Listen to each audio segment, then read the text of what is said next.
Gentlemen, your senior leaders have invited one of our faculty members to share with you this evening, Mr. Andrew Coverdale.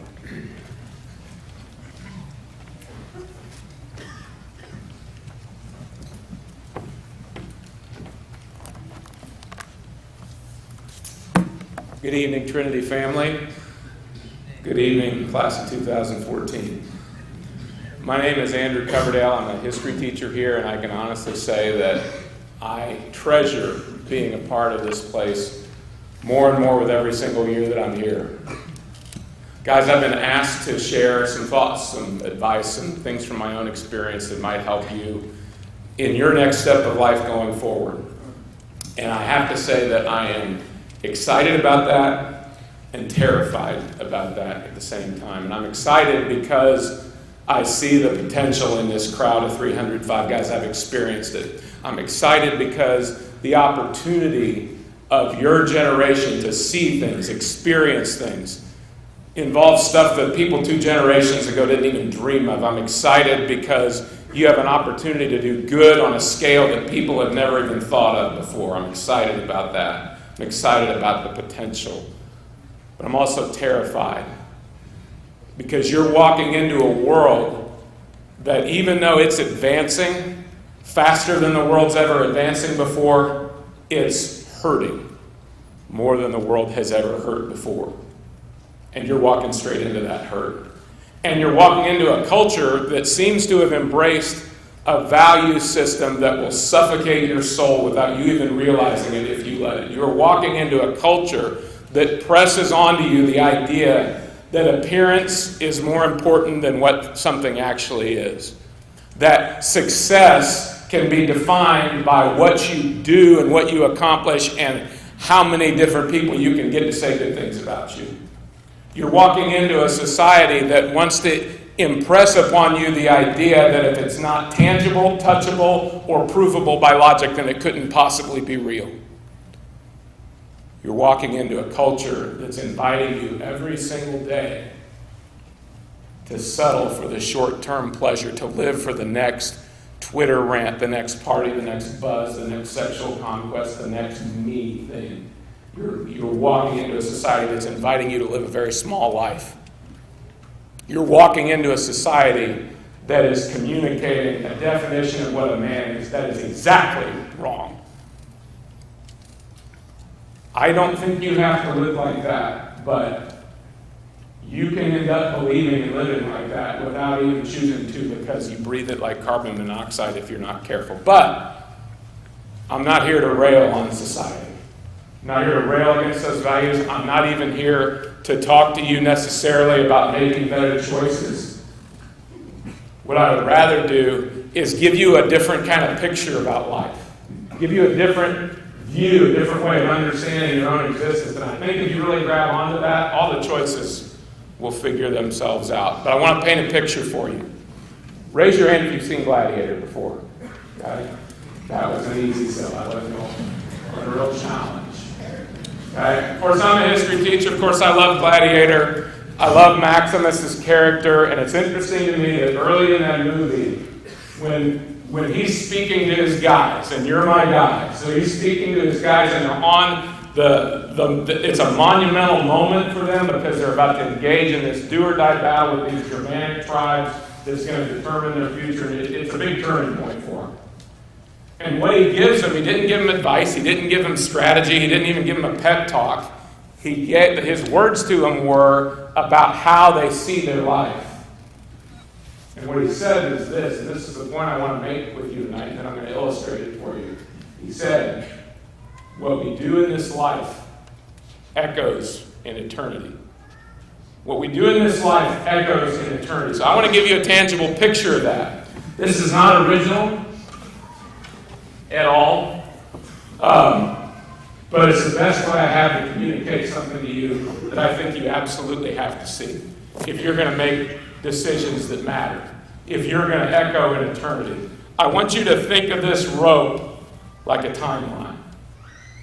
And I want you to see, now this rope, I asked for infinity-sized ropes at Home Depot. Surprisingly, they were unable to accommodate me. This rope has an end. Eternity does not. Eternity is a long time. This rope's pretty long. You can't really see the end easily. There's a lot of it. Now I want you to consider this red piece of tape. And for our discussion, I want you to think about the fact that against the backdrop of eternity, the 5 more years or 15 more years or 20 or 30 or 50 or 70, however many more years you get, this is your life against the backdrop of eternity. This is a little bit what it looks like. This rope shows us a lot of things. If you really think about the implications of that, of you being here and eternity being there, it has a lot of implications for how you make decisions in the next 1, 2, 5, 10, or 70 years. This rope, in short, tells you that you're meant for something more. I want to get that across to you. But I also want to take a time, because this is an appropriate time to do it, and say to you that for the 4 years at Trinity, that much of the red tape might represent, it's been a pleasure. I'm not looking at a crowd. I have not thought about this as a crowd. I've thought of it as 305 different guys with 305 different stories.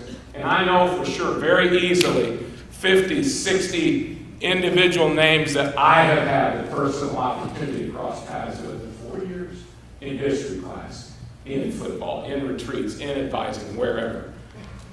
Those stories have made an imprint on me. Some of those imprints are impressive, some of them are colorful, some of them are funny, some of them are whatever, but you made an imprint on me. I'm really, really grateful for you guys that I've crossed paths with. Thank you. I'm going to miss you. For the others of the 305 that I have not had the privilege to cross paths with, I can't help but feel like the loss is probably mine. What I can say is that when I polled the teachers and asked specifically about how they'll remember this class, the things I heard were really encouraging. I heard tangible things like the fact that we've sent 3 straight seniors to nationals and speech rocks. I hear about the success of the Shark Tank project. I hear the millions of dollars of academic awards that you've earned and scholarships. We know about the deep runs that our teams made in tournaments. We know lots and lots of those things that are very tangible and very worthwhile. Maybe even more impressive to me were the things that weren't as tangible that I heard about. The obvious way that you supported each other in everything that your brothers did, whether it was quick recall or sporting event or theater, you supported each other more profoundly than any group we've seen in the last 5 or 6 years. You took great care of each other up on the mountain retreat. You were very generous and considerate and consistent in community service. Those things matter. And I'm really grateful for the way that you have advanced the bar at this school. I'm really grateful for the theme that you embraced this year and the way you lived that out. Every year made some mark, and you've made your mark, and I hope that you feel good as a class about that. And some of you are going to go out of here, and you are going to do phenomenal things. You're going to go to high-end colleges and make a name for yourself with the research you do and the grades you make and the honors you accrue, and you're going to go get great jobs, and you're going to advance up the ladder, and you're going to do spectacular things financially, in service. You're going to become CEOs. You're going to write books. You're going to develop. You're going to do all kinds of things that we can't even think are possible right now, and I think that's awesome, and I hope you do. Maybe there's a president of the United States in here somewhere, I don't know, but even if you were, you're still here. All of that stuff is still here, not there. There was a guy, history, here we go with history again. There was a guy that history tells us absolutely maxed out this red tape more than you and I have the right to dream about maxing it out. He was a king. He presided over an empire. He was so wise and so rich and so fabulous, architecturally, politically, militarily, that people came from different continents to see him. He had more women than he knew what to do with. He had more palaces and parties than you could wedge into the next 10 years of your life. His name was Solomon. He absolutely maxed this out. And at the end of all of it, as he reflected on all of it, he said, useless. He said, I've had it all, useless. And then he goes on to write, interestingly enough, God has set eternity in man's hearts. So the first part of my point is this. Thank you for doing a really great job with the 4 years of this red tape here. I really do sincerely hope the best for you in terms of the relationships you make, the things you get to do, the jobs you want, your marriages, your kids. I am hopeful for all that. I hope you accomplish great things in here. But it's much more important to me that you come to the same realization that Solomon did, that you were made for more. And that living a life that's based solely on just maxing this out and not living a life that's going to echo here is really pretty silly way to make decisions. I hope you come to that conclusion. That's my prayer for you tonight. What we do in this life echoes in eternity. Now, this road provides a lot of obvious lessons to us. I'll just hit on a couple. You know, one thing it gives us, one of the best tools you can walk out of here is humility. An honest sense of your own limitations. And this rope is pretty humbling. I see that the sum total of my 70 years here only to make a dent in this rope. That's pretty humbling. When I see all that I don't really know, it's pretty humbling. It's not degrading at all. It's humbling. It's sobering. You would do well to walk into life that way. It's also super hopeful. This story, this way of looking at life provides a lot of hope, because here's what I know. Out of the 305 stories that I'm looking at right now, there's been a whole bunch of pain already in this red tape. There's been some profound disappointments, and just because you're teenagers doesn't diminish it. There's been some jacked up situations, some frustration, some cruel blows that life has given you already. And if you haven't experienced them already, you probably will. I don't wish that for you, but it's probably a reality of the world you're walking into. But what I do know is those blows would be a lot more hopeless if I thought this was the end of the story. If my biggest hopes and dreams in this life come crashing down, which is possible, story doesn't have to end here. There's lots and lots of hope in the fact that Jesus went to prepare a place for us. Did you hear that? This isn't the end of the story. So my pain doesn't have to be the end of my story. The pain that you're going to experience says, oh, I'm going to move forward. I'm going to move towards something. Because there's a whole other side of my story than just this. That's a different way of thinking about life. So there's hope in addition to the humility. So what do we do about this? What do we do about wanting to live? How do we make our lives echo in eternity? How do we do that? What's the practical application, sir? I don't know. Because there's 305 different stories sitting in front of me. And you're all unique. I love that about you. It's going to work out and look differently for each of you. It's going to involve different choices geographically, different choices family-wise, different choices occupationally. None of that matters. What matters is, am I taking the everyday events of my life and thinking about it in terms of this? So I don't know what it's going to look like for you. Probably it's going to look like you making decisions that don't make sense to a lot of the people around you. Most people don't make decisions in light of this. They make decisions in light of what comfortably gets them through this. So I don't know. I do know that this whole timeline has a creator.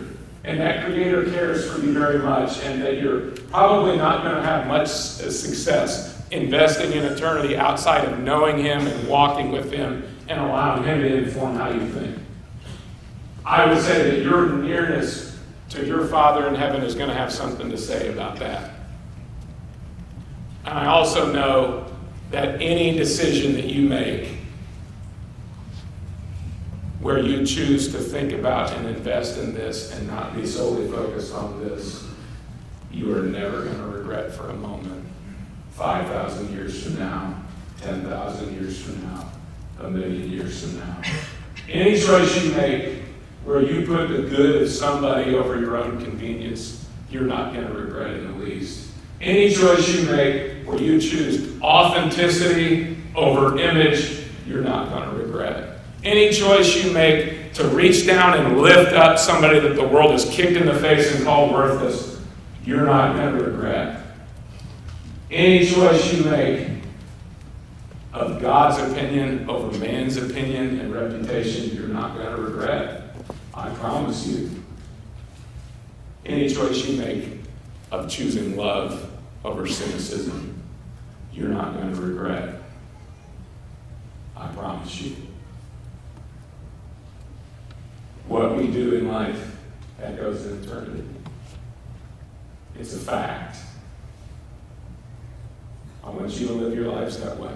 I want you to live your lives with making it. It's not easy, but I want you to think that way. I have one last thing to say to you, and it's the only thing I care that if you hear all night. I want you to know, and I don't want you to know it in an abstract way because this word just goes right over our head. I want you to know that you are personally loved. We have tried as a faculty. We don't always do a great job of it. We try to communicate that in the things we do and the things we say to you. We're not always perfect, but we do. But even that, even our best day, is a drop in the ocean compared with how much you are loved. And I don't mean love in a general sense. I mean specifically, particularly, individually, affectionately loved and cherished and even liked by the God who created all this, by the God who is at every step along this timeline wanting to walk with you. And the reason I can say that with certainty is because what you're in tonight, you think it's a graduation activity, it's a love story.